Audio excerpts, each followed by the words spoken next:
Bonjour à toutes et à tous, bienvenue sur votre chaîne d'information régionale en ce mardi 11 juin. Ravi de vous accompagner pour tout voir, tout savoir de l'actualité du jour. Ça commence, vous le savez, par vos prévisions météo. Avec un peu de répit, une légère accalmie tout de même ce matin. Enfin une amélioration, le retour du soleil ce matin dans la région. La journée va plutôt bien démarrer. Sous un beau ciel bleu, rapidement, malheureusement à la mi-journée, les nuages seront de retour. Avec même quelques averses de nouveau possibles localement. D'une manière générale, l'ambiance reste assez fraîche aujourd'hui. Pour les températures, comptez 18 degrés à Lille, 16 degrés sur le littoral. La météo complète après ce journal. Dans l'actualité, on ne passe pas à côté de la Coupe du Monde féminine de football qui a débuté bien sûr vendredi par la victoire de l'équipe de France contre la Corée du Sud, 4-0. Les Françaises déjà de retour sur les terrains demain soir face à la Norvège et peut-être l'ignorez-vous, mais la capitaine des Bleus et nordistes, Amandine Henry, 29 ans, est née à Lille. Elle a été formée notamment à l'Homme, Lambersart et Hénin-Beaumont avant de partir à 15 ans pour le Centre national du football de Clairefontaine en région parisienne. À Lambersart, Maxence Loz a côtoyé Amandine Henry chez les jeunes. Il se rappelle d'une joueuse qui avait déjà toutes les qualités d'une championne. À l'époque, l'adolescente était la seule fille de l'équipe, ce qui n'a semble-t-il jamais posé problème. Explication au micro d'Edil Gunay. À l'époque, la question ne se posait pas forcément, puisqu'on était effectivement adolescents, mais on était surtout des joueurs de foot de l'Iris Club de Lambersart, qui était un club assez huppé à l'époque, dans l'agglomération en tout cas. Et la question ne se posait pas tout simplement parce que, de par ses prestations sur le terrain, c'était un membre à part entière de l'effectif. Donc il n'y avait pas cette notion de garçon ou fille, c'était une notion de joueur de foot en fait finalement. Elle avait même carrément un des meilleurs niveaux de l'équipe, si ce n'est le meilleur, et elle était meilleure que beaucoup de garçons dans l'effectif. Sachant qu'on était en plus en 13 ans division d'honneur, donc c'était le plus haut niveau pour cet âge-là, et elle faisait partie de l'effectif de manière indiscutable, quoi.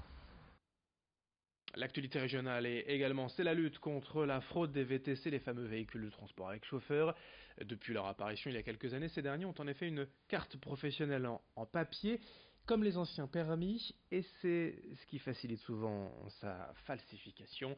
Récemment, le gouvernement a donc entamé une remise à niveau, une campagne de sécurisation des cartes professionnelles. Les chauffeurs ayant la version papier ont ainsi jusqu'au 30 juin, à la fin du mois, pour faire changer leur carte.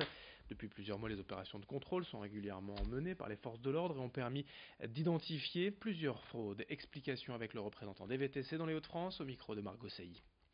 Il y a beaucoup moins de fraude sur les villes de province par rapport à Paris et la région. Mais certes, on constate plus la fraude le soir, tard, la nuit, lors des sorties de boîtes de nuit par exemple. Et là où les agents de contrôle sont quasi absents.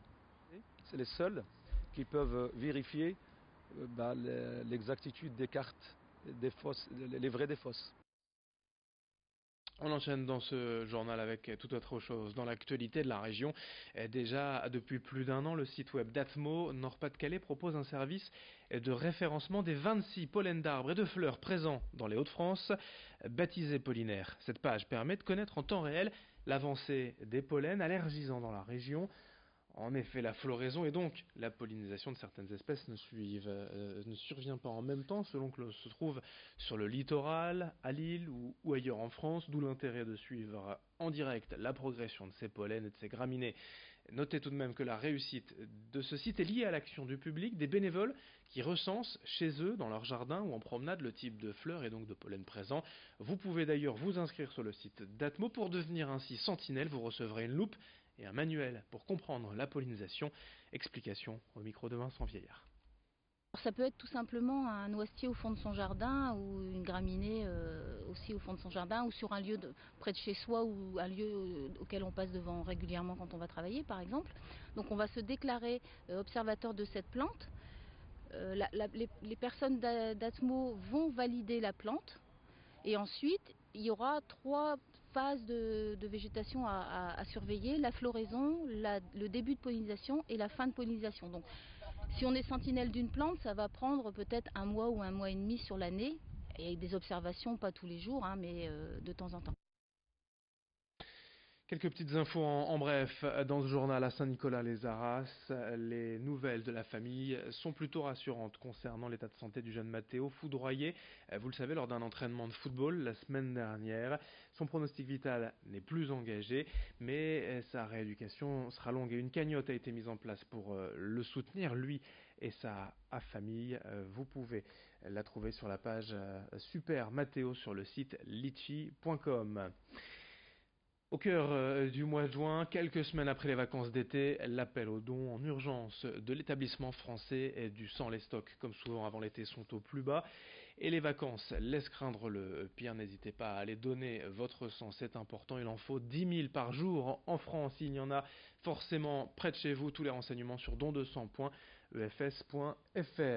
Et puis on termine ce journal avec une nouvelle recette des Sœurs du Hamel. C'est 5 nordistes originaires de Roubaix qui viennent de publier un livre de recettes.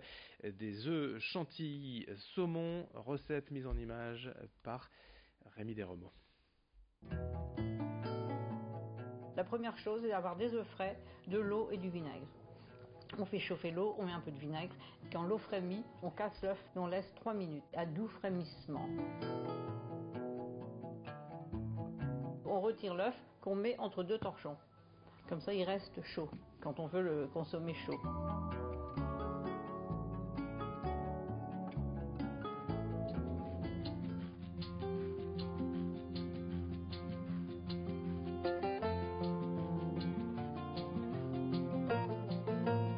On commence évidemment par fouetter la crème liquide ou crème épaisse, dans laquelle on a mis un peu de citron, du poivre, du sel.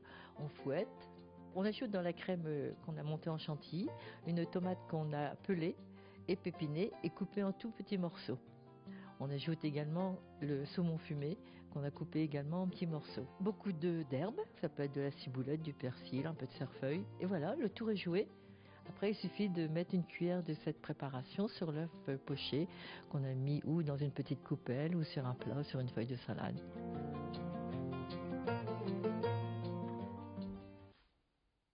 Recettes à retrouver sur nos pages Facebook et nos chaînes YouTube. Merci de votre fidélité. Et dans un instant, d'autres infos à suivre, notamment vos prévisions météo.